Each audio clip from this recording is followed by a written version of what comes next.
মায়া দাঁতে দাঁত চেপে ক্ষিপ্ত কণ্ঠে বলে। কী সব বলছেন? বাবা কেন মাকে মারতে যাবে? আরিয়ান নির্লিপ্ত ভঙ্গিতে বলল, কারণ রাশেদের তখন আমার মাকে প্রয়োজন ছিল। তোমার মা ছিল তার পথের কাঁটা, তাই সেটাকে উপড়ে ফেলতেও 1 মিনিটও ভাবেনি। মায়া কিছু বলতে যাচ্ছিল, তার আগেই আরিয়ান তার ঠোঁটে আঙুল রেখে থামিয়ে দিয়ে বলল, আমার কথা শেষ হবে, তারপর তুমি কথা বলবে, তার আগে না, ঠিক আছে? মায়া মাথা নাড়িয়ে সম্মতি জানায়। আর কোনো উপায় নাই তার কাছে। আরিয়ান বড় একটা শ্বাস নিয়ে বলতে শুরু করে, 20 বছর আগে আমার বাবা আদনান খান ছিলেন তখনকার মিনিস্টার। তার পিএ ছিল রাশেদ। মিনিস্টার হওয়া সত্ত্বেও তার কোনো শত্রু ছিল না। অতিরিক্ত ভালো মানুষ ছিলেন বলেই রাশেদের ষড়যন্ত্র সে বুঝতে পারেনি। মিনিস্টারের পিএ হওয়ায় তাকে দেশে নানা দুর্নীতি করলেও আমার বাবা তাকে বারবার ক্ষমা করে দিতেন। তখন ছিল ইলেকশনের সময়। বাবা ছিলেন খুব ব্যস্ত। কৌশলে একদিন বাবার ব্যাংকের সব টাকা রাশেদ নিজের অ্যাকাউন্টে ট্রান্সফার করে ফেলে রাশেদ। তারপর ইলেকশনের ঠিক 3 দিন আগে তার বিরুদ্ধে মিথ্যা অভিযোগ করে। বাবা নাকি লাখ লাখ টাকা ঘুষ নেয়। সেই বিরুদ্ধে মিথ্যা প্রমাণও দেখায় সে। সবসময় মানুষের ভালোর জন্য কাজ করে যাওয়া আমার বাবাকেই সবাই দোষী সাব্যস্ত করে। প্রচণ্ড অপমানিত হন তিনি। জনগণ থুতু তার উপরে পড়ে। ফলস্বরূপ রাজনীতি থেকে ধাক্কা দিয়ে বের করে দেওয়া হয় আমার বাবাকে। আমার বয়স ছিল 8 বছর। আমি ছিলাম তখন আমার মামার বাসায়। তাই আমাকে আর ওখান থেকে না এনে সন্ধ্যাবেলা মাকে নিয়ে সরাসরি বাসা থেকে বেরিয়ে যান বাবা। বাবার মান সম্মান ধুলোয় মিশিয়ে ক্ষান্ত হননি রাশেদ। তার লোভাতুর দৃষ্টি ছিল মায়ের উপর। প্রতিমধ্যে বাবার গাড়ি থামিয়ে মায়ের সামনেই তাকে মেরে ফেলে। তারপর জোর করে মাকে তুলে নিয়ে যায় নিজের বাসায়। তোমার বয়স হচ্ছে তখন 6-7 মাস হবে। মায়ের চিৎকার চেঁচামেচিতে তোমার মা এসে বাধা দিতেই এক পর্যায়ে তাকে শ্যুট করে দেন রাশেদ। তখন রাশেদের মাথা চলছিল শুধু আমার মাকে পাওয়ার নেশা। শত কাকতি মিনতি করেও ছাড়া পাননি আমার মা। সারা রাত নিজের স্বামীর খুনির নিকট শারীরিক নির্যাতন সহ্য করে সে। মানসিকভাবে সম্পূর্ণ ভেঙে পড়ার দিন কাছের টুকরো দিয়ে হাতের শিরা কেটে আত্মহত্যা করেন মা। মামা সেদিন নিজের বোনকে বাঁচানোর জন্য ছুটে গিয়েছিলেন রাশেদের বাসায়, কিন্তু পারেননি। রাশেদের এত লোকের সাথে পেরে ওঠেনি সে। বস্তুত তার সামনেই তোমার মাকে শ্যুট করে দেয় রাশেদ। আমি তখন ছোট ছিলাম, কিন্তু অবুঝ ছিলাম না। একটু বড় হওয়ার পর মামার কাছে এইসব শুনেছি আমি। তখন থেকেই প্রতিশোধের নেশা জেগে ওঠে আমার মাঝে। আর আজকে ঠিক এভাবেই রাশেদ চৌধুরীকে শাস্তি দিতে পেরেছি আমি। ঠিক যেভাবে আমার বাবার সম্মান সে নষ্ট করেছিল, তেমনি ওর সম্মানও দুলে মিশিয়ে দিয়েছি। এখন তুমি বলো, আমি কি ভুল করেছি? মায়া ছলছল নয়নে আরিয়ানের দিকে তাকায়। লোকটার লাল লাল চোখগুলো বলেই দিচ্ছে সে সবগুলো কথা সত্যি। আর এগুলো বিশ্বাস নাই করবো না কেন? মায়ের কাছে কখন সামনে তার বাবা সব স্বীকার করছে। নিজের উপর ঘৃণা হচ্ছে তার এত খারাপ লোকের মেয়ে। সি, আর আরিয়ান তার জন্য কত করছে। তার তো উচিত মায়াকেও মেরে ফেলা, কিন্তু সে তাকে যত্ন করছে। ভাবতে আরও কয়েক ফুটস্ত্র গড়িয়ে পড়ে। আমি জানি রাশেদ চৌধুরী তোমার বাবা ছিল, আর এটাও সত্য যে ও নিজের মেয়েকে সত্যি খুব ভালোবাসত। কিন্তু আমার তো কিছু করার ছিল না। নিজের বাবা মায়ের করুণ মৃত্যুটা আমি এত সহজে ভুলতে পারতাম না, তাই না? মায়া মাথা নিচু করে মৃদুস্বরে উত্তর দেয়। সরি। আরিয়ানের ঠোঁটের কোণে মৃদু হাসি ফুটে ওঠে। মায়ের চুলের ভাঁজে হাত ঢুকিয়ে তার মাথায় উঁচু করে মায়ের চোখ মেলাতে পারে না তার সাথে। নিজের বাবার কৃতকর্মের জন্য লজ্জা লাগছে তার। তুমি সরি বলছো কেন? আমি কি একবারও তোমাকে দোষী করেছি? যা করেছে তোমার বাবা করেছে, তুমি করনি। মায়া উত্তর দেয় না। নিজেকে খুব নোংরা মনে হচ্ছে। আরিয়ান উঠে দাঁড়ায়। এদিকে পাঠিয়ে দিচ্ছি, কিছু খেয়ে ঘুমিয়ে পড়ো। অনেক ধকল গেছে তোমার উপর দিয়ে। রাত 1টা। আরিয়ান বিছানায় আগোছালোভাবে ঘুমাচ্ছে। মায়া পাশের বালিশে হেলান দিয়ে আধা সহজতায় বসে আছে আরিয়ান। তার দৃষ্টি মায়ের মুখের দিকে। দৃষ্টি দিয়ে যেন তাকে অনুভব করছে সে। মেয়েটার মধ্যে না আছে কোনো অহংকার, না আছে কোনো মাছ। একদম সহজ সরল সাধারণ বাচ্চাদের মতো হাত পা ছড়িয়ে ঘুমাচ্ছে। বিড়বিড় করে ঘুমের মধ্যেই কিছু একটা বকছে মায়া। আরিয়ান একদম কাছ থেকে কিছু বুঝে ঝোঁকার বুঝে চেষ্টা করছে, কিন্তু কিছু বুঝতে পারছে না। বরুকুসকে আলতো করে মায়ের ঠোঁটের আঙুল ছুঁয়ে দিতেই বিড়বিড় করে থেমে যায়। তবে আরিয়ান নিঃশ্বাস মায়ার মুখের উপর পড়তে একটু নড়ে ওঠে সে। আরিয়ান দ্রুত সরে যায়। রাতে আরও এক দফা কান্নাকাটি করে বহু কষ্টে ঘুমিয়েছে মেয়েটা। এখন উঠে গেলে মনে হয় না আর ঘুমাবে, তাই ঘুমটাও ভাঙাতে চায় না সে। মাঝে বালিশার একটু দূরত্ব রেখে ওপাশে শুয়ে পড়ে আরিয়ান। মাঝে তার বুকের ওপরে একটু অনুভব হতে ঘুম ভেঙে যায়। চোখ মেলে তাকায় আরিয়ান। তার বুকে মাথা রেখে গুটি গুটি পায়ে শুয়ে আছে মায়া। এক পা তার পায়ের উপরে উঠানো, পাশে তাকিয়ে রাখে মাঝখান রাখা কোলবালিশের লাথি মেরে বিছানায় পাঠিয়ে দিয়েছে মায়া। আরিয়ান নিঃশব্দে হাসে। এক হাতে মায়াকে জড়িয়ে ধরতে গিয়েও হাত সরিয়ে নেয়। মেয়েটা না হয় ঘুমের ঘরে এমন করছে, কিন্তু সে তো জেগে আছে। সামান্য জড়িয়ে ধরা থেকেও তে খারাপ কিছু হয়ে যায়। মায়ার ঘুম ভাঙে দেরি করে। আশেপাশে তাকিয়ে দেখে পুরো রুম সে একা। ঘরের জানালা লাগানো, পর্দাটাও টেনে দেওয়া, হালকা আলো জ্বলছে। অবস্থায়ও দেখাই যাচ্ছে সব। আরিয়ান রুমে নেই। ওয়াশরুম থেকে পানির শব্দ আসছে, হয়তো উনি শাওয়ার নিচ্ছেন। বড় একটা হাই তুলে উঠে বসে মায়া। কাল রাতে কাঁদতে কাঁদতে কখন যে ঘুমিয়ে পড়ছে তার একদমই খেয়াল নেই। ঘড়ির দিকে তাকায় কিন্তু আবসা আলোয় সময়টা বুঝতে পারে না। ঘুম ঘুম ভাবটা কাটানোর জন্যই দুহাতে চোখ কসলায়। তখন অসময়ের দরজা খুলে বেরিয়ে আসে আরিয়ান। মায়াকে বসে থাকতে দেখে ব্যালকনির কাছে দরজার সামনেই পর্দা সরিয়ে দেয়। আলোকিত হয়ে যায় ঘর। মায়া মুখ তুলে তাকায়। এতক্ষণ সে বুঝতে পারেনি আরিয়ান রুমে এসছে। আরিয়ানের পরনে ব্ল্যাক ট্রাউজার, গলায় টাওয়াল ঝোলানো, জিম করা বডিতে বিন্দু বিন্দু পানির কণা। আরিয়ান গলায় টাওয়াল নিয়ে চুল মুছতে মুছতে সামনের আয়না দিয়ে মায়ের দিকে তাকিয়ে বলে, ঘুম হয়েছি তো ঠিকমতো? আয়না দিয়ে আরিয়ানের দিকে তাকায় মায়া। চোখে চোখ পড়তে দৃষ্টি নামিয়ে ফেলে। আরিয়ান শার্ট ছাড়া দেখে যেন লজ্জায় লাগছে তার। কোনোরকম আমতামতা করে বলে, জি হয়েছে। আরিয়ান একটা ধূসর রঙের টি শার্ট পরে নেয়। বালিশের পাশ থেকে ফোনটা নেয়ার জন্য কাছে আসতেই মায়া দ্বিধাগ্রস্ত কণ্ঠে বলে, আমি একটু ফ্রেশ হতাম। আরিয়ান ফোনটা নিয়ে পকেটে ঢুকিয়ে বলে, ও হ্যাঁ, কাল এখানে ঘুমিয়েছিলে তাই আর ডাকিনি। পাশের রুমে তোমার সব জিনিসপত্র রাখা আছে, আসো। মায়া রুমের দরজাটা হালকা একটু ফাঁক করে ইতি আঙুল দিয়ে একটু টোকা দিয়ে বলে, ম্যাম আসবো? আসো আসো, কই ছিলা তুমি? ইতি একটু হেসে ভেতরে ঢোকে। মায়া তখন চুল আঁচড়াতে ব্যস্ত।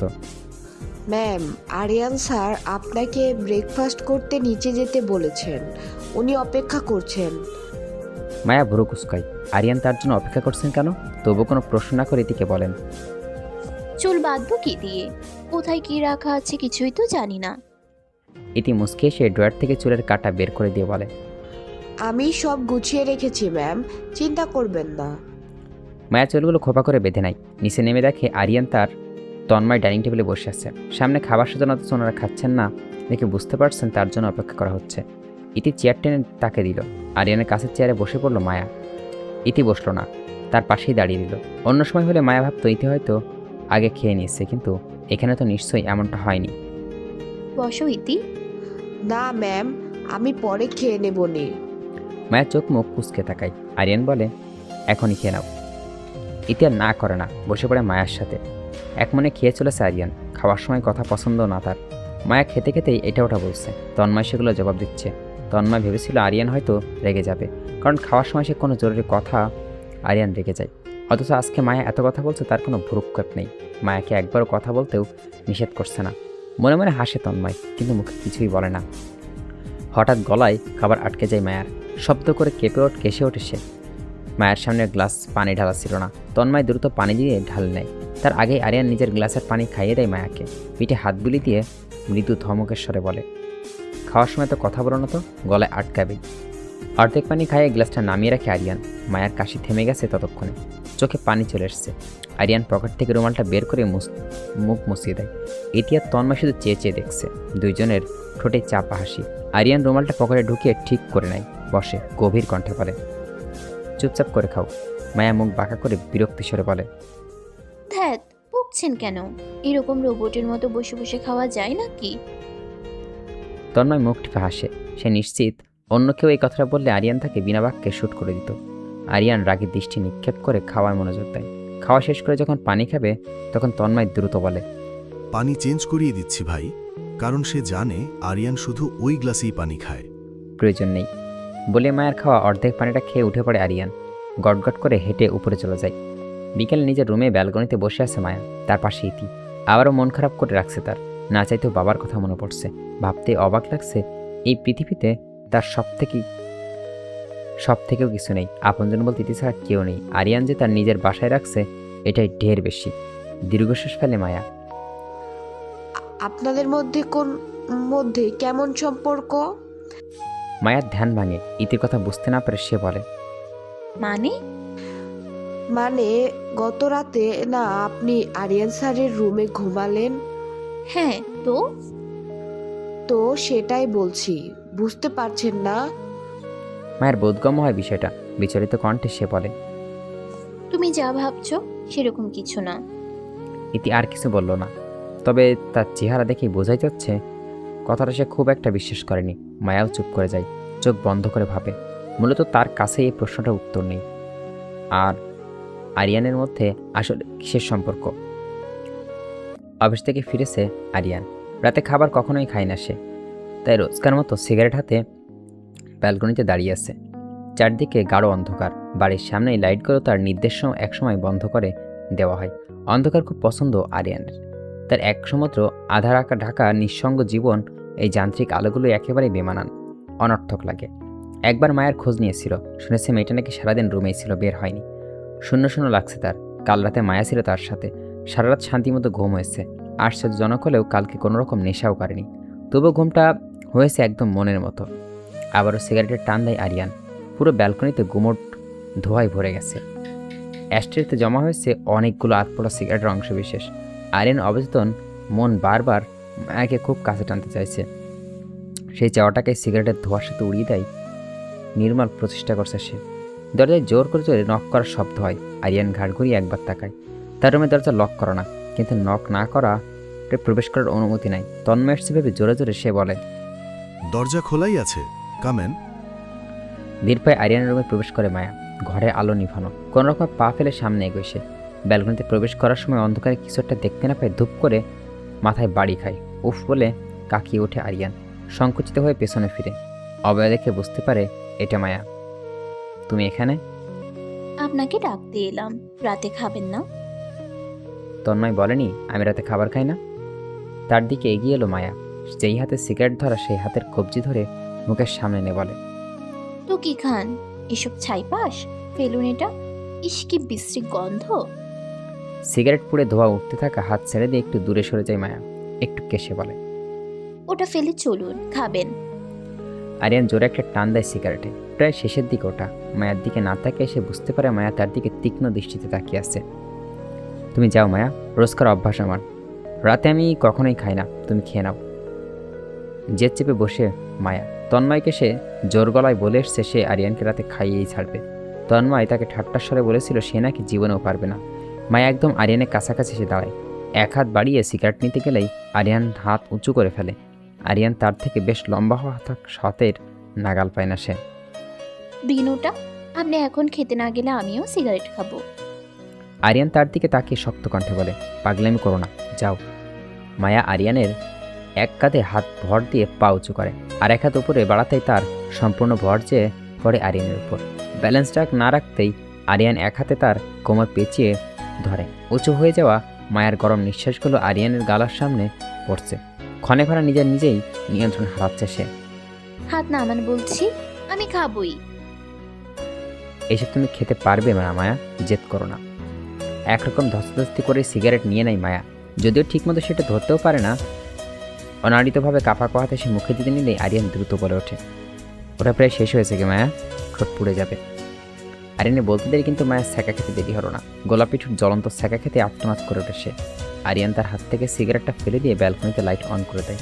এক হাতে ঠোঁট চেপে ধরে চোখ ছোট ছোট করে আয়নার দিকে তাকিয়ে আছে মায়া। আরিয়ান এগিয়ে আসে। আপনার জন্য আমার ঠোঁটটা পুড়ে গেল। আরিয়ান তার হাত সরিয়ে দেয়। গোলাপি ঠোঁটগুলো রক্তিম লালবর্ণ ধারণ করছে। ঘোর লেগে যায়।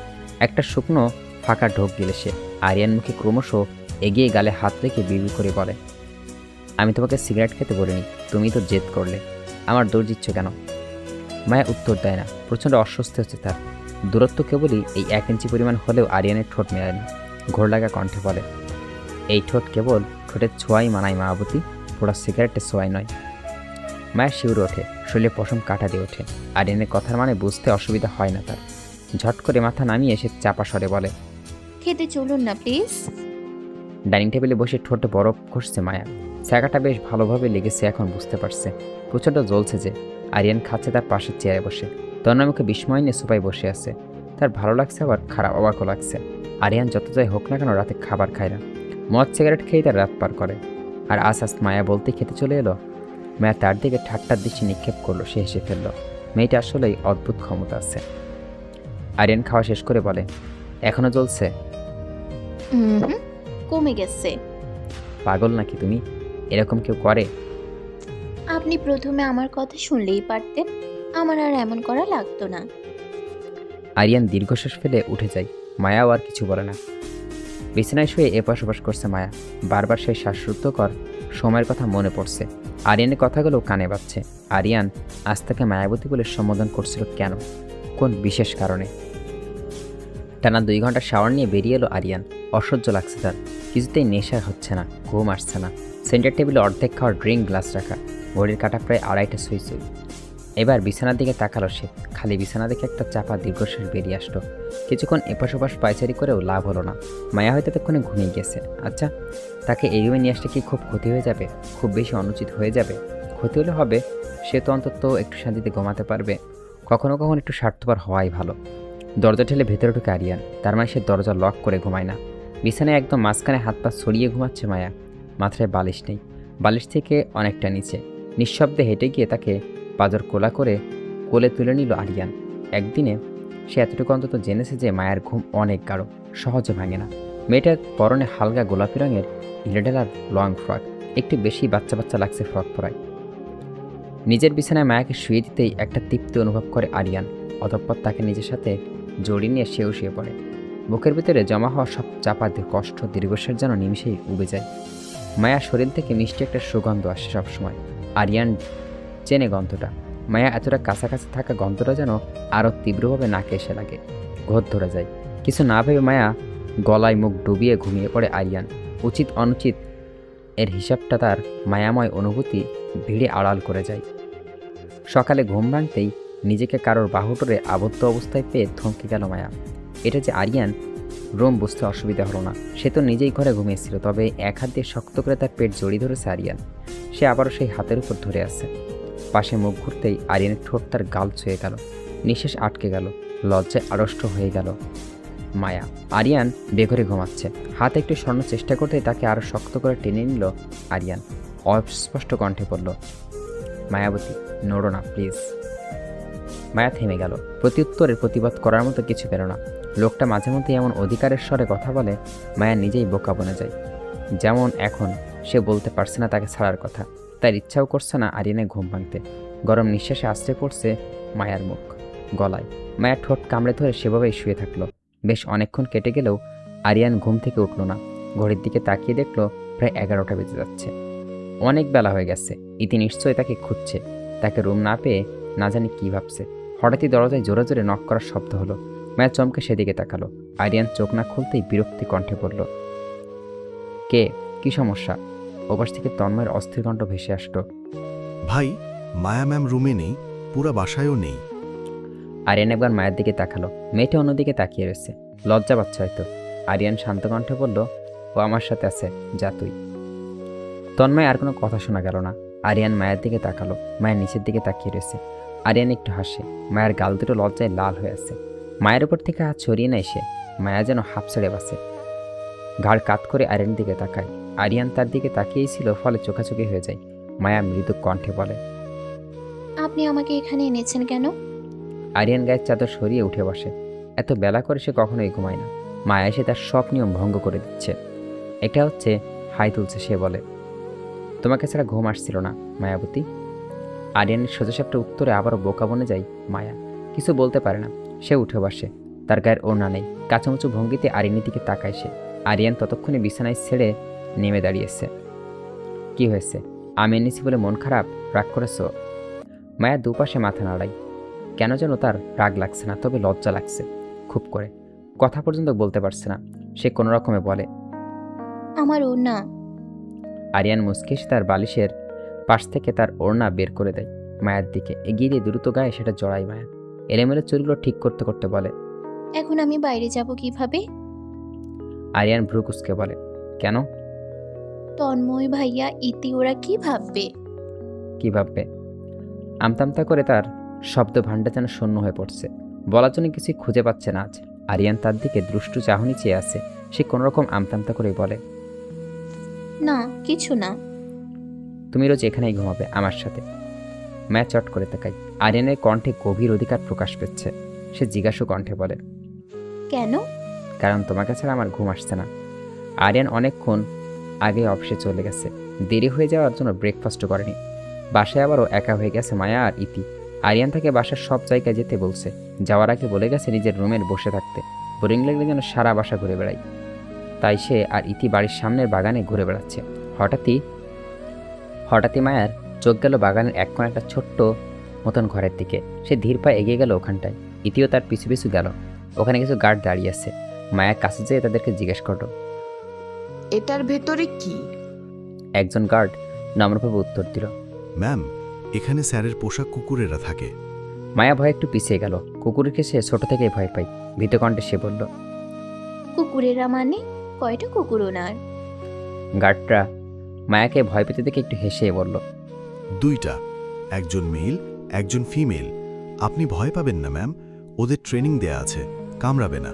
ওরা স্যারের খুব প্রিয়। মায়া ওহ আচ্ছা বলে মাথা নাড়ায়। সে বুঝতে পারছে আরিয়ানের খুব প্রিয় এরা দুজন। নেটের দরজা দিয়ে দেখা যাচ্ছে বড় বড় পশমওয়ালা কুকুরগুলো। একজন ঘুমিয়ে আছে আর একজন তার পাশে বসে আছে। সাইজে সাধারণ কুকুরের তুলনায় অনেক বড়। দুইজন একই রকম দেখতে। আচ্ছা, আরিয়ান ওদেরকে আলাদা করে কিভাবে? মনের প্রশ্নটা মনেই রেখে দিল। মায়া আরিয়ান আসলে তাকে জিজ্ঞেস করবে ভেবে।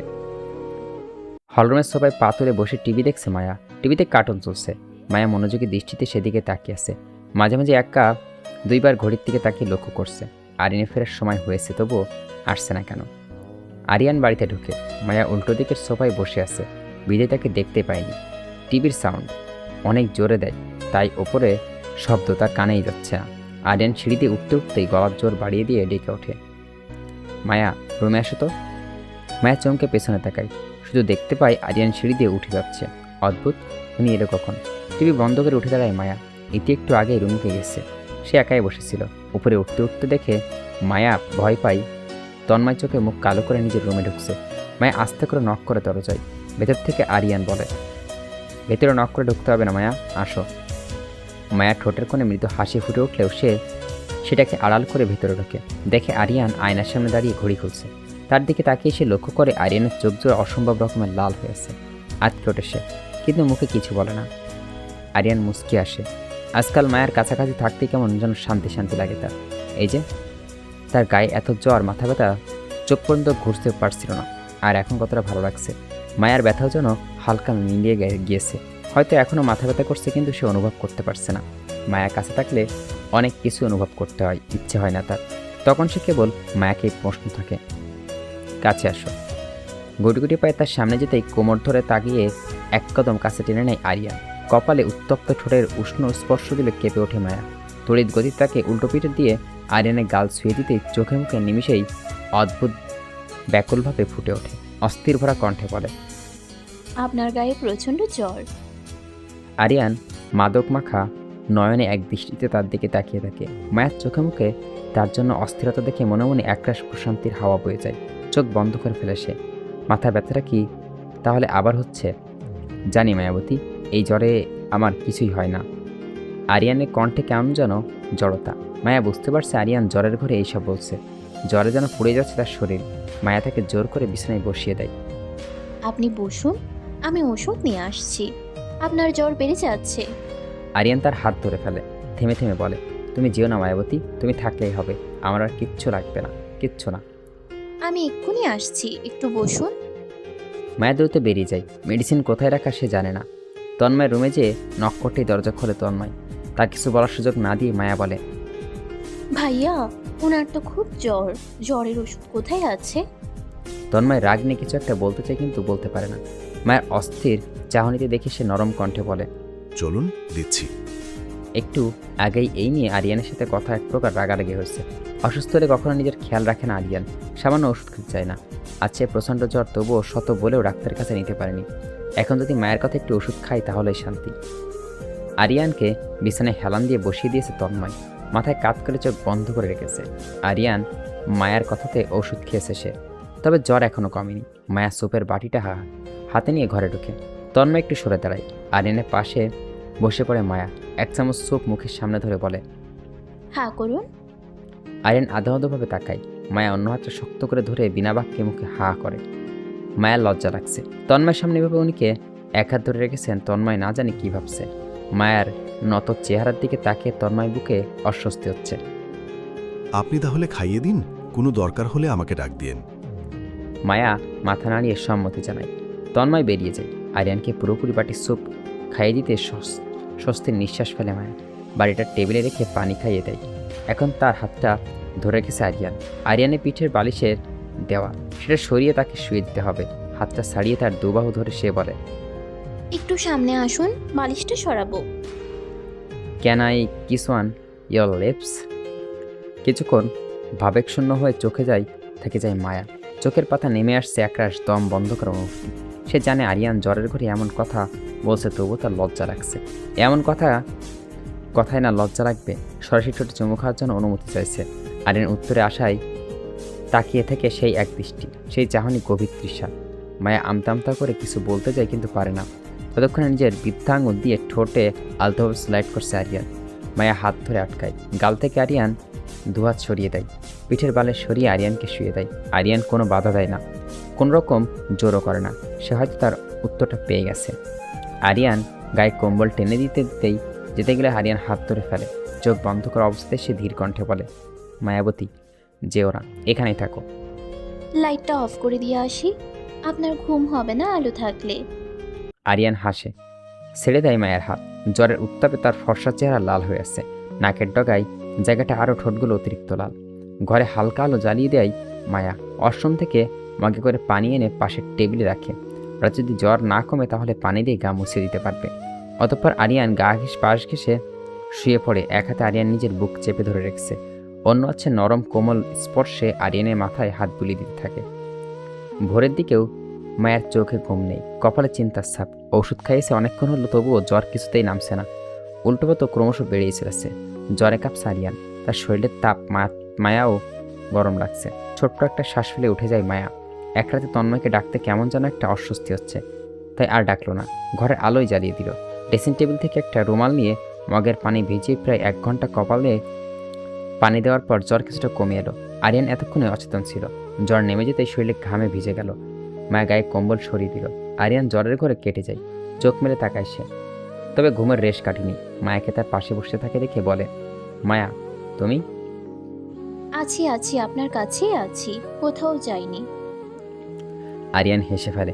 মায়ার বলার ধারণা শুনে প্রচণ্ড হাসি পায় তার। নিশ্চিত সে জ্বরের ঘরে উল্টোপাল্টা বকছিল। এই সমস্যা তার আছে, তবে আগে এইসব শোনার মতো কেউই ছিল না। একা একাই কথা বলতো, একা একাই জ্বর সেরে যেত। এইসব নিয়ে মাথা ঘামাতো না সে।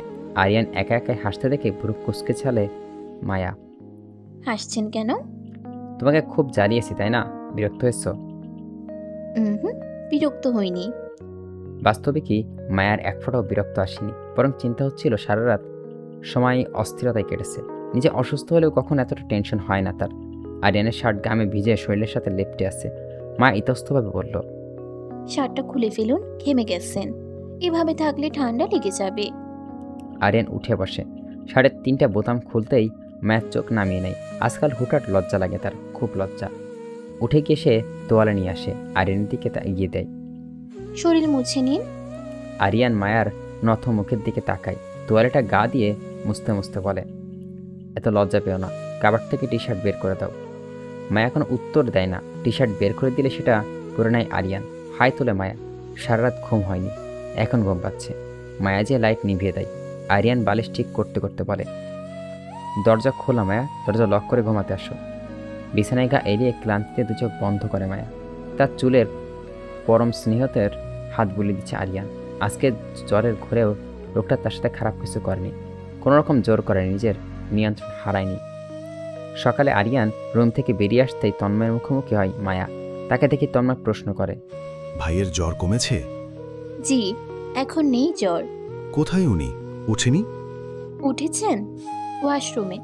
ওহ আচ্ছা, বলে মায়াকে সাইড দিল তন্ময়। মায়া মুচকি হেসে নিজের ঘরে চলে গেল। আরিয়ান গলার টাই বাজছে, অফিসে যাবে সে। মায়া বসে আছে তার সামনের সোফায়। সে বসে বসে মনোযোগ দিচ্ছে, আরিয়ানের টাই বাঁধা দেখছে।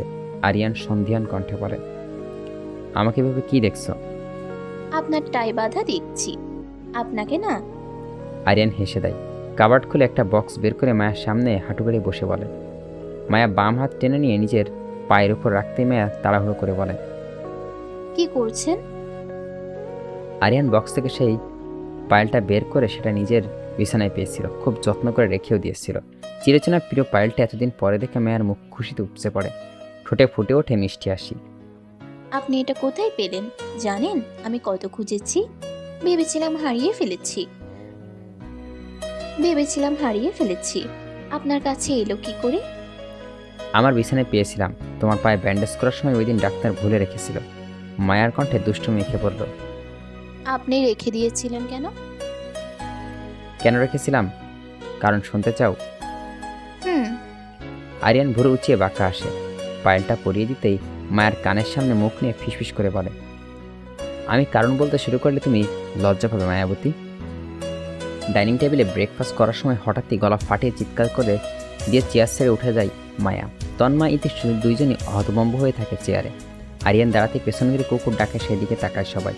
আরিয়ানকে দেখে কুকুরগুলো দৌড়ে তার পায়ের কাছে সে মুখ ঘষতে থাকে। মায়া ভয়ে ভয়ে সিটিয়ে যায়, কাপা কাপা স্বরে বলে, ওদেরকে সরান প্লিজ, কামড়ে দিবে। আরিয়ান তাদের মাথায় হাত বুলিয়ে দেয়। কুকুরগুলো যেন খুশিতে লাফাতে থাকে। ডোন্ট বি স্ক্যাট, ওরা কামড়াবে না। একটা কুকুর মায়ের দিকে আসতেই সিটকে দু কদম পিছিয়ে যায় মায়া। পা কাঁপছে তার। এমনিতে সে কুকুরকে প্রচণ্ড ভয় পায়। তার উপরে এদের আকুতি এত বড় যে গাল ভর্তি লম্বা লম্বা সাদা পশম দেখতে খুব সুন্দর, তবুও ভয় লাগছে মায়া। আরিয়ান প্রশ্নসূচক দৃষ্টিতে মায়ের দিকে তাকায়। সে চোখ মুখ খিসে বন্ধ করে রেখেছে। এটির দিকে তাকাতেই সে বলে, ম্যাম কুকুরে ভয় পান। শুনেছিলাম ছোটবেলায় একবার কুকুরে ধাওয়া করেছিল, তাকে কামড়ায়নি, তবে খুব ভয় পেয়েছিলেন তখন। আরিয়ানের কাছে গিয়ে মায়ার বাহু জড়িয়ে ধরে হাতের ইশারায় কুকুরগুলোকে বসতে বলল। তারা সুন্দর মতো পাশাপাশি বসে লেজ নাড়াতে থাকে। আরিয়ান নরম কণ্ঠে বলল, মায়া ভয় পায় না, চোখ খোলো, ওরা কিছুই করবে না, ট্রাস্ট মি। না প্লিজ, ওদেরকে নিয়ে যান, ভয় লাগছে। আরিয়ান ছোট্ট একটা শ্বাস ফেলে তন্ময়কে ইশারা করে। তন্ময় মাথা নাড়ি কুকুর দুটোকে গার্ডেনে নিয়ে যায়। মায়া ধীরে ধীরে চোখ মেলে। আরিয়ান তাকে ছেড়ে দাঁড়ায়, নিজের চেয়ারে বসতে বসতে পড়ে, খাবার শেষ করো, ওরা এখন আসবে না। মায়া চুপচাপ খেতে বসে। তার কেন জানি মনে হচ্ছে আরিয়ান তার উপর রেগে আছে। গতকাল গার্ড বলেছিল কুকুরগুলো আরিয়ানের খুব প্রিয়, তবে কি সে ভয় পাওয়ানোই আরিয়ান রেগে গেছে? কিন্তু সে কী করবে? তারা তো সত্যি খুব ভয় করছিল। খাওয়া শেষ হতে হাত দিয়ে রুমে যেতে নিলেই আরিয়ান আবার হাত টেনে ধরে। মায়া জিজ্ঞাসক দৃষ্টিতে তাকিয়ে সে বলে, আসো আমার সাথে। মায়া আর কিছুই বলে না। আরিয়ানের পিছন পিছনে গার্ডেনে এসে দাঁড়ায়। আরিয়ান তার হাত ধরে সেই ছোট্ট ঘরটার সামনে নিয়ে যায়। গার্ডটার দরজা খুলে দেয়। আরিয়ান ভেতরে ঢুকতে ঢুকতে বলে, ভয় পাবে না, ঠিক আছে? মায়া ফট করে বলে দেয়। আপনি আমার সাথে রাগ করেছেন? আরিয়ান ভুরু কুচকায়, হেসে দিয়ে বলে, রাগ করবো কেন? আমি ওদের ভয় পেলাম তাই? ওরা তো আপনার খুব প্রিয়। আরিয়ান মৃদু হেসে বলে, তুমি আমার খুব প্রিয় মায়াবতী। প্রিয় মানুষের সাথে রাগ করা যায় না, আর তোমার সাথে তো একদমই না। মায়া জানতে ইচ্ছে করে কেন তার সাথে রাগ করা যাবে না, কিন্তু জিজ্ঞেস করতে পারে না কেন। ওই লজ্জায় তার যে খুব লজ্জা লাগছে। ভেতরে ঢুকতেই কুকুরগুলো দাঁড়িয়ে লেজ নাড়াতে থাকে। মায়া একটু পিছিয়ে যায়। আরিয়ান তাকে বুকের সাথে জড়িয়ে নেয়, বলে, আমি আসি তো, ওরা কামড়ালে কি আমি তোমাকে এখানে আনতাম বলো? মায়া উত্তর দেয় না। ভীত নয়নে কুকুরগুলোর দিকে চেয়ে আছে। আরিয়ান হাত দিয়ে ইশারা করতে বলে, ওর নাম জ্যাক আর ওর নাম জেনি। ওদেরকে আমি নিয়ে এসেছিলাম প্রায় 3 বছর আগে। ওরা ওরা একদম বাচ্চা ছিল, এখানেই বড় হয়েছে, খুব আদরে, বুঝলে? মায়া মৃদু স্বরে বলে, একজন এসে মায়ের পায়ে ঘষতে ঘষতে মায়া আরিয়ানের বাহু খামচে ধরে বুকে মুখ লুকায়। মায়া আরিয়ান তার চুলে ভাঁজে হাত গলিয়ে আশ্বস্ত করে বলে, জ্যাক আদর নিতে এসছে, মাথায় হাত বুলিয়ে দাও, দেখো তোমার ভয় কেটে যাবে। মায়া ঘাড় বাঁকিয়ে তাকায়। কুকুরটা ক্রমশ তার পায়ে পা ঘষছে। সে কাঁপা কাঁপা হাতে মায়া মাথায় আদর করতে করতে সে জিব্বা দিয়ে চেটে দেয়। জ্যাক। মায়া আটকে উঠে হাত ছড়িয়ে নেয়।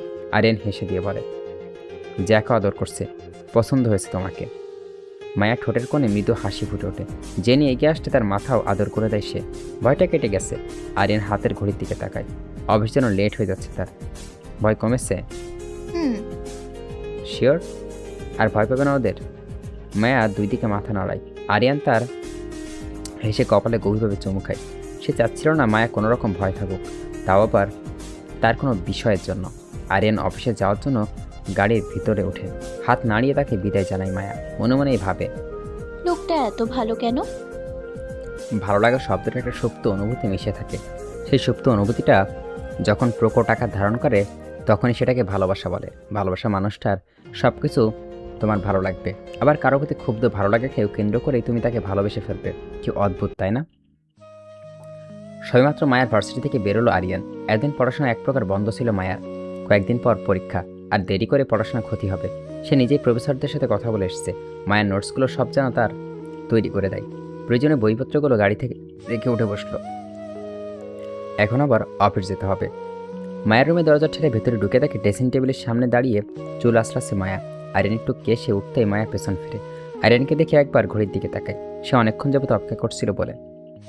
আপনার এত দেরি কেন হলো? তোমার উপর একটা জরুরি কাজে গিয়েছিলাম। আমার ব্যাপারে? কি কাজ? আরিয়ানের জবাব না দিয়ে একটু হাসে। তখনই তন্ময় ঢোকে। তার হাতে দুটি ব্যাগ বইপত্র টেবিলে রেখে দিয়ে বেরিয়ে যায় সে। মায়া ভুরু কুঁচকে তাকিয়ে আসছে, তবে ঠোঁটের কোণে খেলা করছে মৃদু হাসির কণা। তোমার বই খাতা খোঁজ নিয়েছি আমি। 1 মাস পর পরীক্ষা। হেলাফেলা করলে সেমিস্টার ড্রপ দিতে হবে। তোমার একটা বছর লজ্জাক আমি চাই না। সেই জন্য কাল থেকে সিরিয়াসলি পড়তে হবে, ঠিক আছে? কিন্তু নোটসগুলো তো আগের সব নোটসগুলো কাল থেকে পেয়ে যাবে, আর নতুনগুলো রোজ সন্ধ্যায় এসে দিয়ে যাবে, ওকে? মায়া মিষ্টি করে হাসে। 2 দিন যাবৎ সে ভাবছিল আরিয়ানকে বলবে এই ব্যাপারটা, কিন্তু বলেনি, পাচ্ছে না। আরিয়ান রাগ করে এই ভয়। অথচ আজ আরিয়ান নিজেই সব ব্যবস্থা করে ফেললো। কীভাবে যে লোকটা সব আগে থেকে বুঝে যায় ভেবে পায় না মায়া। আরিয়ান ঘুমন্ত চেহারা দিকে এক দৃষ্টিতে চেয়ে আছে মায়া। আরিয়ান শক্ত বাহুটারে আবদ্ধ সে। এতটা কাছাকাছি থাকে তবুও তারা মাঝে কেমন একটা দূরত্ব, অদ্ভুত একটা জড়তা। মায়া হাত বাড়িয়ে আরিয়ানের গালে হাত রাখে। তার গায়ে হালকা চাপ দাড়ি সেগুলো বিঁধে যায় সে সরিয়ে চোখের পাপড়ির উপর রাখে। আরিয়ান পাপড়িগুলো তুলনামূলকভাবে বড়। সে 1 আঙুলের ডগা দিয়ে নাড়াচাড়া করতেই আরিয়ান চোখ মুখ কুঁচকে ফেলে। ঘুমের মধ্যে স্পষ্ট কণ্ঠে বলে, কি করছো? মায়া ভুরু কুঁচকে ফেলে। তার মানে উনি ঘুমায়নি। আপনি জেগে আছেন? আমি তো ঘুমাচ্ছি। ঘুমাচ্ছেন তো কথা বলছেন কি করে? ফট করে চোখ খুলে আরিয়ান। মায়া লক্ষ্য করে তার চোখে এখন ঘুম নেই, তবে একটু আগে দেখে তো মনে হচ্ছিল সে গভীর ঘুমে। মায়া চোখের উপর থেকে দ্রুত হাত সরাতে গেলে আরিয়ান হাত ধরে ফেলে। ঠোঁটের কাছে এনে হাতের তালুতে উষ্ণ স্পর্শ রেখে দেয়। মায়ের মুখে লজ্জায় মাখা মৃদু হাসি ফুটে ওঠে। আরিয়ান একটু উঠে মায়ের উপরে ঝুঁকে যেতেই মায়ের চোখে অন্যদিকে সরিয়ে নেয়। আরিয়ান তার হাতের উল্টো পিঠ দিয়ে মায়ের গালে হালকা ছোঁয়া দিয়ে বলে, আমি ঘুমিয়েছিলাম, তুমি তো জাগিয়ে দিলে। তুমি কি জানো তোমার হাত কতটা মোহময়ী সুবাস আছে? সেই হাত যদি আমার চোখে মুখে এভাবে বিচরণ করে তবে ঘুম না ভেঙে উপায় আছে বলো? মায়া উত্তর দেয় না। তার শ্বাস প্রশ্বাস কোনো সব ভারী হয়ে আসছে। আরিয়ান তপ্ত নিঃশ্বাসগুলো মুখের উপর দাঁড়িয়ে পড়ায় ক্ষণে ক্ষণে শিহরণ বয়ে যাচ্ছে। আরিয়ান হঠাৎ বাঁকিয়ে তার চোখে চোখ রাখে। মায়া হাত দুটো বিছানার সাথে চেপে ধরে ধীর কণ্ঠে বলে, আচ্ছা তোমার ভয় হয় না? এই যে আমার রুমে আমি একদম একা এক বিছানায়, দরজা বন্ধ, বাতি নিভানো, তার উপরে তুমি এতটা আবেদনময়ী। সত্ত্বেও আমি একজন পুরুষ, তুমি ছোট মানুষ, আমাকে বাধা দিতে পারবে না। এখনই তোমার সাথে খারাপ কিছু করে ফেলি? মায়া আরিয়ানের চোখে চোখ রাখে। আরিয়ান ঠোঁট কামড়ে তার দিকে উত্তরে অপেক্ষায় চেয়ে আছে। আপনি কি ঘুমের ঘোরে কথা বলছেন? এই, আপনার জ্বর এলো না তো আবার? দেখি। বলে তার বিছানার উপর রাখা হাত উঠাতে চাই, কিন্তু আরিয়ান তা শক্ত করে ধরে রেখেছে। আমি সম্পূর্ণ সজাগ মায়া, কোনো ঘোরে নেই। তুমি আমার কথার উত্তর দাও। মায়া ভয় লাগে। সে নিশ্চিত আরিয়ান তার সাথে মজা করছে। তার দৃঢ় বিশ্বাস আরিয়ান কখনোই এমন কিছু করবেন না তার সাথে। আপনি ভয় দেখাচ্ছেন তাই না? আমি জানি আপনি ওরকম না। ভয় দেখাবো কেন? আমি শুধু সত্যিটা বলেছি। একটা হলে পারে আমি সবসময় তোমার নিজেকে নিয়ন্ত্রণে নাই রাখতে পারি। After all you are too much attractive. বলে মায়ার সারা চোখ মুখ বুলায় আরিয়ান। এরকম মজা করছেন কেন?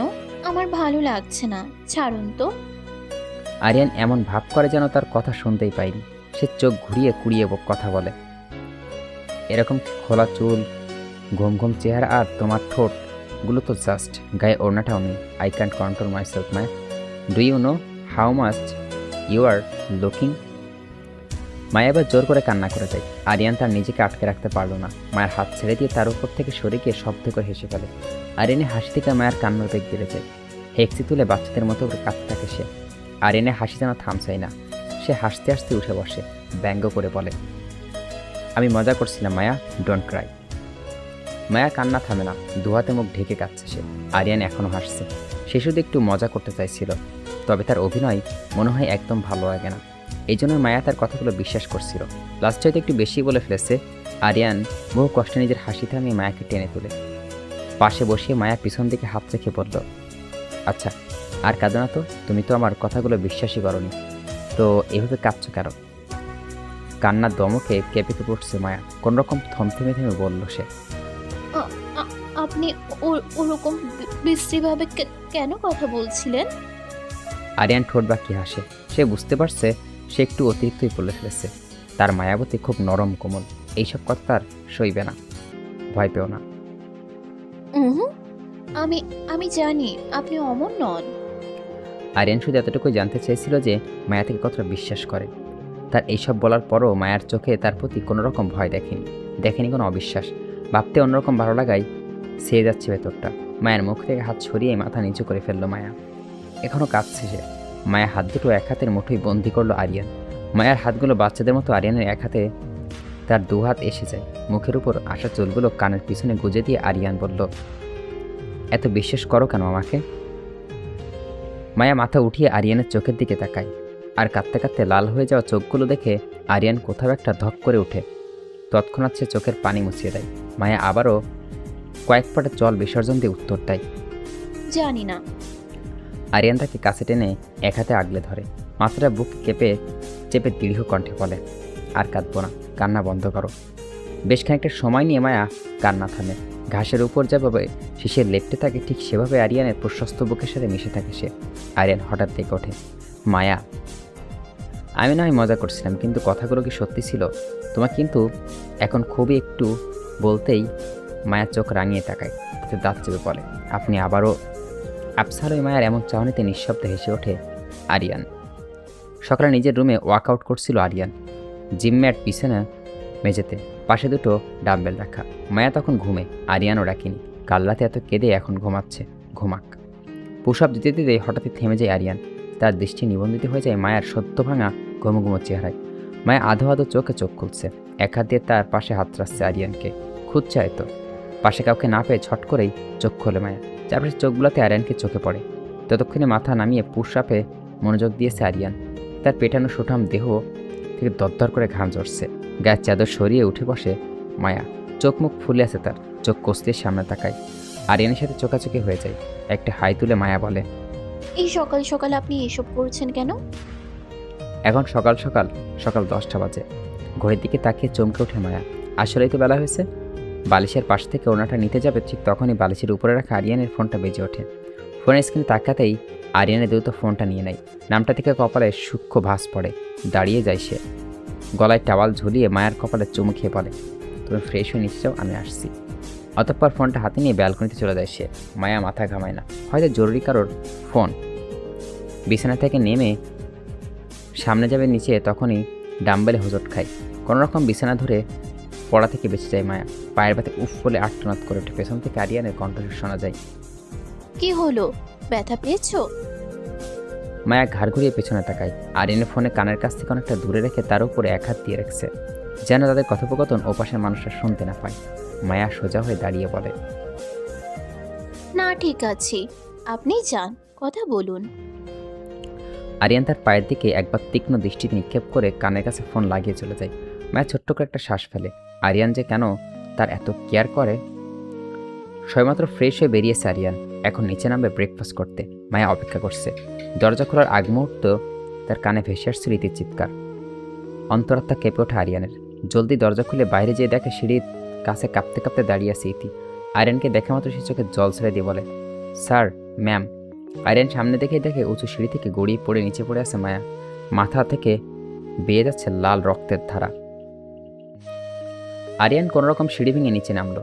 পাতে যেন চলছেই না তার। মায়ের উপরও উপর হয়ে আসছে। দ্রুত হাঁটু গেড়ে বসে মায়াকে সোজা করে মাথা উপর কোলে তুলে নেয়। কপাল ফেটে রক্ত বেরোচ্ছে, চোখের উপর দিয়ে বেড়ে বেয়ে রক্ত পড়ছে।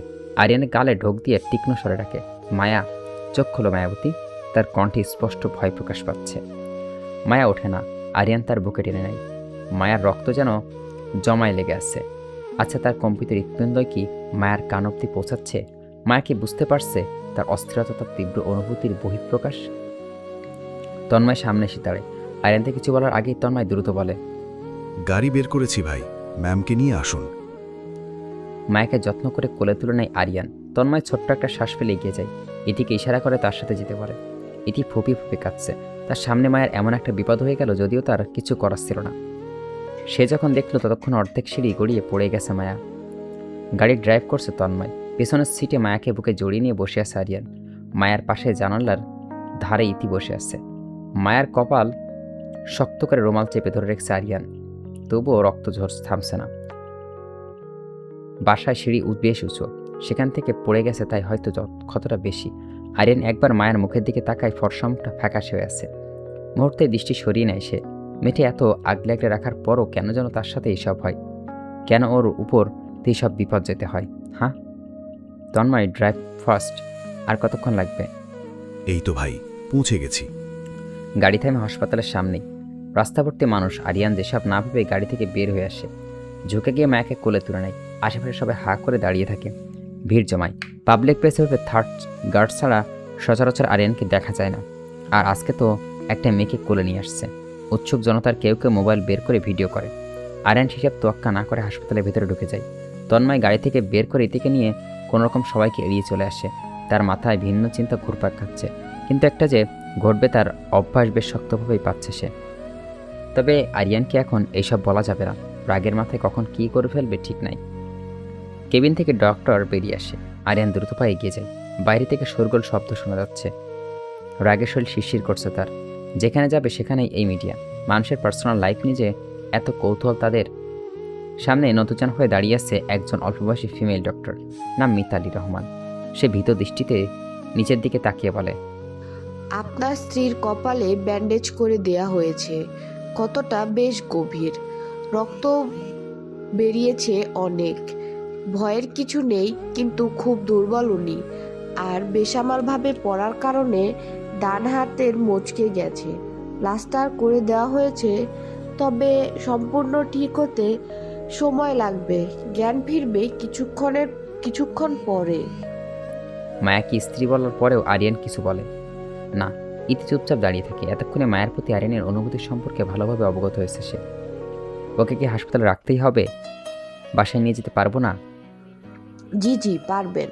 স্যালাইন চলছে তো, সেটা শেষ হোক, তারপর সন্ধ্যার সময় বাড়িতে নিয়ে যেন। চোখ খুলতে মায়ের ব্যথা অনুভূতি হয় মায়ার।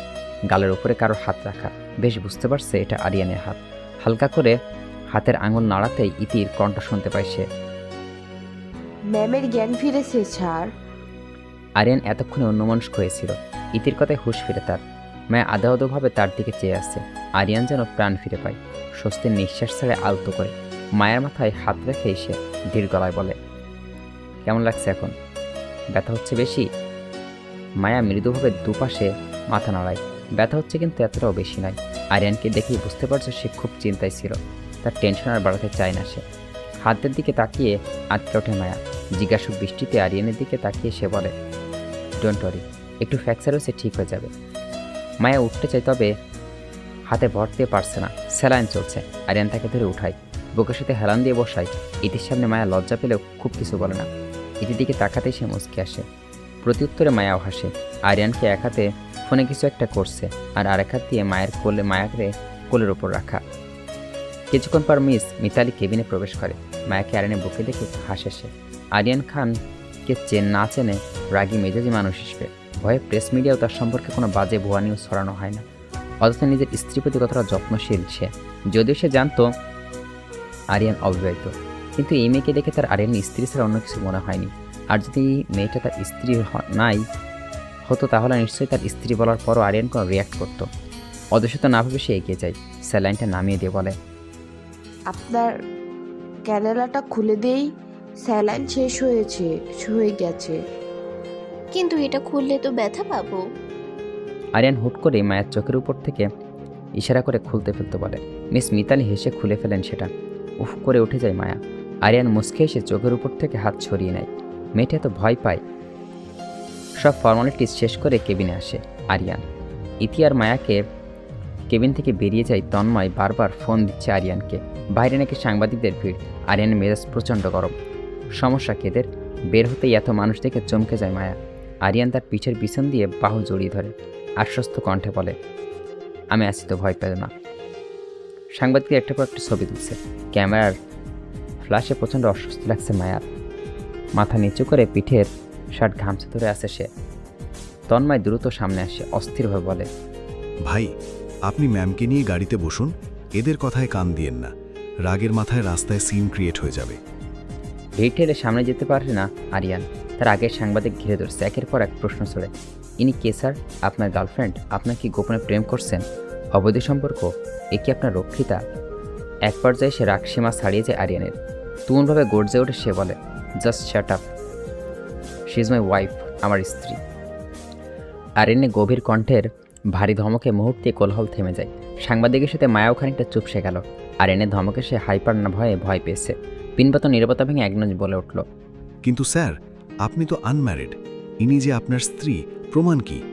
এমন তো নয় আপনি কোনো নারী কেলেঙ্কারিতে জগাতে চাচ্ছেন না, এজন্য ওনাকে স্ত্রী বলছেন। ম্যাম, কিছু বলুন। আপনি কি ওনার সাথেই থাকেন? আপনাকে কি উনি জোর করে? মায়া লজ্জায় কুকড়ে যায়। এদের কথাবার্তা ইঙ্গিত বুঝতে পারছে সে। ঠোঁট কামড়ে কান্না আটকে রাখে, মাথা নুইয়ে আরিয়ানের গা ঘেঁষে দাঁড়িয়ে থাকে। সাংবাদিকটা আরও কিছু বলার আগেই আরিয়ান চোখ গরম করে আবারও ধমকে ওঠে, হাউ ডেয়ারু, আপনার সাহস কী করে হয় ওকে কোনো রকম প্রশ্ন করার? আর এতটা বাজে চিন্তাধারা কীভাবে আসে আপনাদের মাথায়? আরিয়ান খানের ক্যারেক্টার সার্টিফিকেট নিশ্চয়ই আপনাদের মুখ থেকে শুনতে হবে না? আমি যখন বলেছি আমার স্ত্রী, তখন এটা ম্যাটারটা এখানে ক্লোজ হওয়া উচিত না? এটা নিয়ে আবার একটা ওয়ার্ল্ড শুনতে চাচ্ছি না আমি। রাস্তা ছাড়ুন।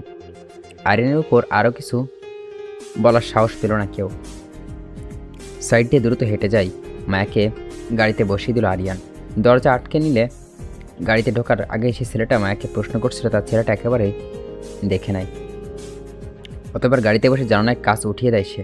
মায়া সিট বেল্ট বেঁধে দিয়ে সজোরে গাড়িটা টান দেয়। মাথায় আগুন জ্বলছে তার। রাগ নিয়ন্ত্রণে যে কোনো কালেই করতে পারে না। হঠাৎ ঠুকরে কেঁদে ওঠে মায়া। আরিয়ান সেদিকে তাকায় না। সে জানে মায়া কেন কাঁদছে।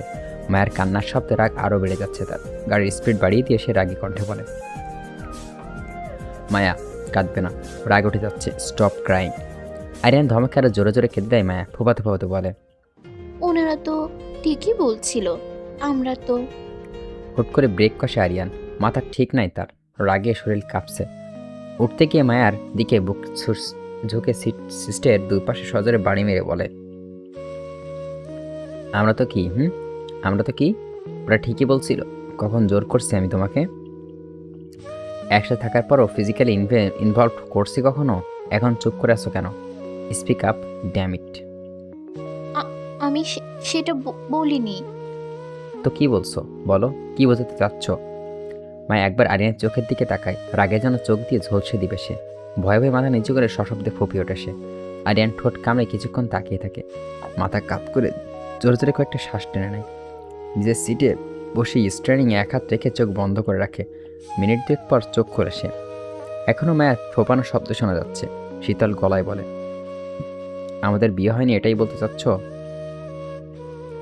মায়া উত্তর দেয় না, কেবল মৃদুভাবে উপর নিচ মাথা নাড়ায়। মুখে কিছু বলতে ভয় লাগছে তার। আরিয়ান যদি আবারও ধমকে ওঠে। আরিয়ান ফোনে কাউ কিছু একটা মেসেজ করে ফোনটা গাড়ির সামনে রেখে দিয়ে বলে, বেশ, আজকেই বিয়ে করবো আমরা। মায়ের চমকে তাকায়, চোখে মুখে বিস্ময়। এখন বিয়ে করবে মানে? রাত হয়ে গেছে, এখন হুট করে কিভাবে? আরিয়ান তার চোখে চোখ রাখে। মায়ের কান্না সহ্য হয় না, তো মেয়েটা তার সামনেই বারংবার কাঁদে। সামনের দিকে দৃষ্টি স্থির করে গাড়ি স্টার্ট দিল সে। বলে, চোখ মোছো মায়া, অযথা কাঁদবে না। তোমার চোখের পানি প্রতিটা ফোঁটা আমার কাছে খুবই মূল্যবান। সেগুলো ঝরলেও শুধু আমার জন্য ঝরবে, অন্য কারোর জন্য না। মাত্র প্লাস্টার করা হাত দিয়ে কোনো রকমে রেজিস্টার পেপার সই করে দেয় মায়া। তার সই করার পর আরিয়ানও সই করে দেয়। রুমে শুধু 5 জন মানুষ, আর উকিল, তন্ময়, ইতি, মায়া, আরিয়ান। তন্ময় হাঁপাচ্ছে, কপাল বেয়ে ঘাম ধরছে তার। এতক্ষণে বেশ দৌড়ঝাঁপের মধ্যেই ছিল সে। আরিয়ান মায়া সেখান থেকে বেরিয়ে যাওয়ার পর এসে ইতিকেও নিয়ে অন্য গাড়িতে করে বাসায় ফিরছিল। প্রথমত হঠাৎই আরিয়ানে মেসেজ পায় এখন রেজিস্ট্রি পেপারের ব্যবস্থা করতে। সে এখনই মায়াকে বিয়ে করবে। ব্যাস, আরিয়ান তো বলেই ক্ষান্ত। আর এত রাতের বেলা সে ম্যানেজ করতে করতে সে ক্লান্ত। রেজিস্ট্রি অফিস থেকে বেরিয়ে মায়াকে নিয়ে গাড়িতে বসলো আরিয়ান। মায়া একেবারে চুপচাপ। সে কি রিয়্যাক্ট করবে তার কোনো জানা নেই। আর কি আদৌ রিয়্যাক্ট করা উচিত? বিয়েটার সম্মতি হলো কি নাকি অসম্মতিতে, সেটাই তো বুঝতে পারছে না। তবে এতটুকু জানি আরিয়ান যা করছে তার ভালোর জন্যই করছে। বাসায় ফেরার আগে তাকে এতগুলো খাবার খাইয়েছে আরিয়ান, সে নাকি খুবই দুর্বল। এখন নাকি বেশি বেশি খেতে হবে। এত খেয়াল এখনই ক্লান্ত লাগছে মায়ার। ঘুম আসছে। বিছানায় হেলান দিয়ে বসে আছে সে। আরিয়ান গেছে অসময়ে। শাওয়ার নিতে সব কিছুই স্বাভাবিক।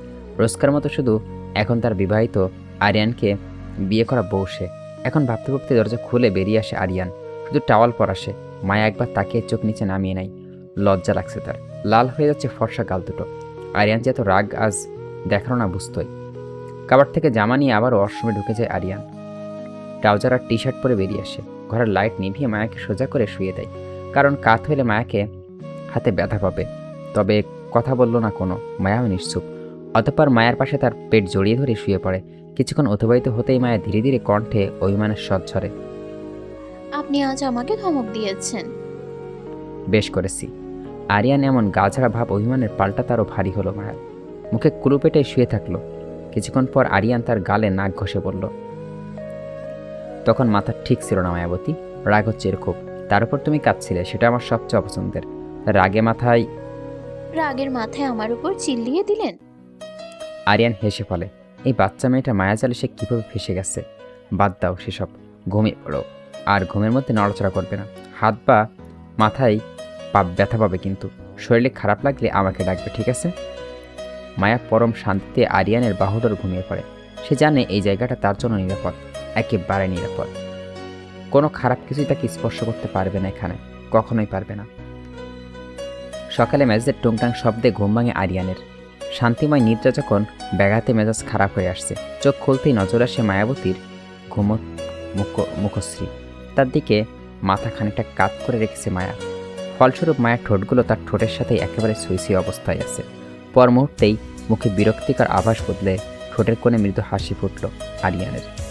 তার একটা হাত মায়ের গালের নিচ দিয়ে দেওয়া, আর এক হাত মায়ের পেটের উপর রাখা, যেটা মায়া শক্ত করে চেপে ধরে রেখেছে। হাত বাঁকিয়ে আলতো করে মায়ের মুখের উপর আসা এলোমেলো চুলগুলো আঙুলের ছোঁয়ায় সরিয়ে দেয় সে। অতঃপর খুব সম্পূর্ণে গলার নিচ থেকে হাতটা বের করে নিয়ে আসে। ঘুমের ঘরে হালকা একটু নড়ে চড়ে জিভ দিয়ে ঠোঁট ভিজিয়ে আবারও ঘুমিয়ে পড়ে মায়া। আরিয়ানের এক ফাঁকা ঢোক গিরে মায়ের ঠোঁটের দিকে নিষাক্ত দৃষ্টিতে তাকায়। হঠাৎ ফোনে রিংটন বেজে ওঠে। চোখে মুখে আবারও বিরক্তিকর খেলা করে। ফোনটা মায়ের পাশে রাখা। আরিয়ান দ্রুত মায়ের উপর দিয়ে বুকে ঝুঁকে গিয়ে ফোনটা হাতে দেয়। ফোনের আওয়াজে পিটপিট করে তাকায় মায়া। আরিয়ানকে তার উপর দিয়ে ঝুঁকে থাকতে দেখে গম গম কণ্ঠে বলে, কী করছেন? মায়ের কণ্ঠে ছোট্ট একটা শ্বাস ফেলে ফোনটা সাইলেন্ট করে আরিয়ান। সে চাচ্ছিল মায়া যেন না ওঠে। সে ঘুম ভেঙেই তার উপর থেকে সরে গিয়ে উঠে বসেছে। সেকেন্ডে ফোনে মেসেজগুলো একবার চোখ বুলিয়ে নেয়। মায়ার ধরে রাখা হাতটা ছাড়িয়ে নিয়ে পরপরই আবার ঝুঁকে গিয়ে মায়ার এক গালে হাত রেখে তার গালে ঠোঁট ছুঁয়ে দিয়ে বলে, ঘুমাও তুমি, ব্রেকফাস্ট সময় হলে আমি ডেকে দিবানি। বলে গায়ে কম্বল সরিয়ে দিয়ে উঠে পড়ে আরিয়ান। এই সকালে কোথায় যাচ্ছেন? একটু কাজ আছে। ফোনটা ট্রাউজারের পকেটে ঢুকিয়ে কাবার থেকে কিছু একটা কাগজ বের করে দরজা আটকে বেরিয়েছে আরিয়ান। আরিয়ান বেরিয়ে যাওয়ার পর অলস ভঙ্গিতে মাথার ব্যান্ডেজটে হাত বুলায় মায়া। এখন আবারও ব্যথা করছে জায়গাটা। এরপর হাতটা নিজের অজান্তেই গালে চলে যায়, যেখানে একটু আগে চুমু খেয়েছিল আরিয়ান। মায়া মুচকি আসে। প্রথমবার মতো তার গালে চুমু দিয়েছিলেন উনি।